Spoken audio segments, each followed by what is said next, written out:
Anthony, on va commencer par le commencement. Et le commencement, c'est les Marseillais en Thaïlande. Et de mémoire, à l'épisode numéro 31, non, je n'ai pas regardé sur Google, hein, je vous rassure. Donc de mémoire, tu avais appris à tes camarades et par la même occasion aux téléspectateurs que tu partais pour des raisons professionnelles. Parce que tu avais des impératifs professionnels très importants. Et là, je te vois sourire. Et je veux qu'un an après, tu me donnes les vraies raisons. C'est parti, c'est à toi. Allez, ok. C'est très simple. Effectivement, c'était pas uniquement professionnel. Du moins, la vraie raison, c'était que j'avais vraiment du mal à m'intégrer. C'est-à-dire que c'était un groupe qui était déjà soudé, qui se connaissait déjà de l'extérieur. Donc, arriver dans un groupe qui se connaissent déjà, avec en plus de ça des caméras et une grosse production comme celle des Marseillais, c'était très très très compliqué pour moi. Donc, j'ai décidé de partir. En plus, c'est vrai que le côté professionnel, j'ai quand même un travail j'ai un métier dans la vie. Et vu que j'avais pas très bien organisé mon départ, je me suis dit autant que je parte parce que quoi qu'il arrive, je suis pas bien dans cette émission, donc autant rentrer. Mais ce qui devait être compliqué quand même pour toi, c'est que toi, t'as commencé ta première télé-réalité sur quand même un gros paquebot, quoi. En gros, t'as pas commencé par le Petit Zodiac, t'es allé directement dans le Titanic, et tu n'as pas été insubmersible, toi non plus.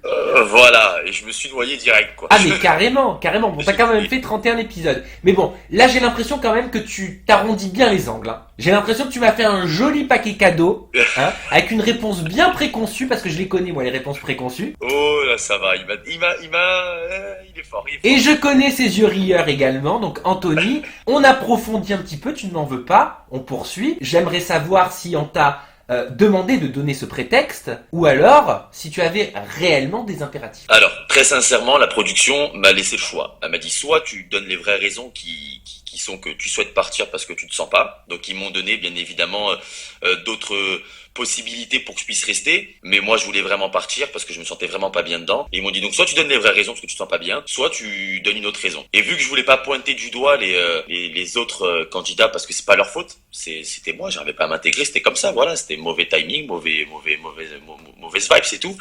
Donc j'ai dit non, autant que je donne une autre raison et ça va le faire, ça va bien se passer. Bon, ça va, c'est pas bien méchant, mais qu'est-ce qui te gênait en fait? C'était le fait d'avoir les lumières, les caméras, les séquences, ça manquait de, je sais pas, de spontanéité pour toi peut-être? Pour moi en fait, je m'attendais à ce que ce soit vraiment, en fait on m'avait dit au casting que t'inquiète pas, on te demandera pas de faire des choses, rien du tout.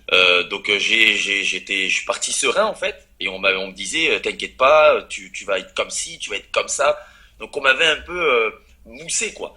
Et sauf que je suis arrivé là-dedans, j'ai vu que ça tournait autour de certaines grosses têtes, et nous on n'était que des petits électrons autour qui rôdaient. Donc je me suis dit non en fait c'est pas ça. Et en plus de ça les caméras qui me gênaient parce que c'était ma première télé. Bon aujourd'hui c'est différent, mais première télé commencée par les Marseillais, au final c'était compliqué en fait. Ah je veux bien te croire, mais tu parles de qui en parlant des grosses têtes? Tu fais référence à Jessica, Julien, Kim? Voilà, Julien, Jessica, etc. Donc après ce qui est normal, on est là pour faire de la télé, on n'est pas là juste pour se dorer la pilule, c'est normal, c'est aussi de la télé-réalité. Faut qu'il y ait de la matière, faut qu'il y ait du contenu. Mais c'est vrai que je m'attendais pas à quelque chose d'aussi gros en fait. Pourquoi? C'est-à-dire que t'as vu en eux les rois de la matière, les rois du contenu? Ouais, ils savent, ils s'y connaissent bien, ils connaissent bien leur métier. Ça veut pas dire que ce sont des bons acteurs. Ah oui, bien sûr, je suis d'accord. J'ai le même avis. Loin de là. Mais ils savent très bien. C'est leur métier en fait, ça y est, c'est leur métier et ils sont bien tombés dedans. Ouais, et toi tu voyais peut-être pas ça comme un métier à ce moment-là. T'avais eu une relation avec qui? Parce que là j'ai un petit trou de mémoire. Kim, mais c'est pas une relation, hein. Oui, c'est vrai. Alors, c'était très furtif avec Kim, hein. Ouais, c'était un bisou. On était, je te cache pas qu'on était un petit peu pompette et l'abus d'alcool est dangereux pour la santé. Il y a juste eu un bisou? Un bisou. Par contre, avec Jessica, il y a eu plus. Non, alors il y a sorti qu'il y avait plus, mais vraiment pas du tout. Tu n'as jamais couché avec Jessica dans les Marseillais en Thaïlande? Jamais de la vie, mon Dieu que non. Il y a même pas eu un petit bécotage? Rien. Rien du tout, t'es sûr?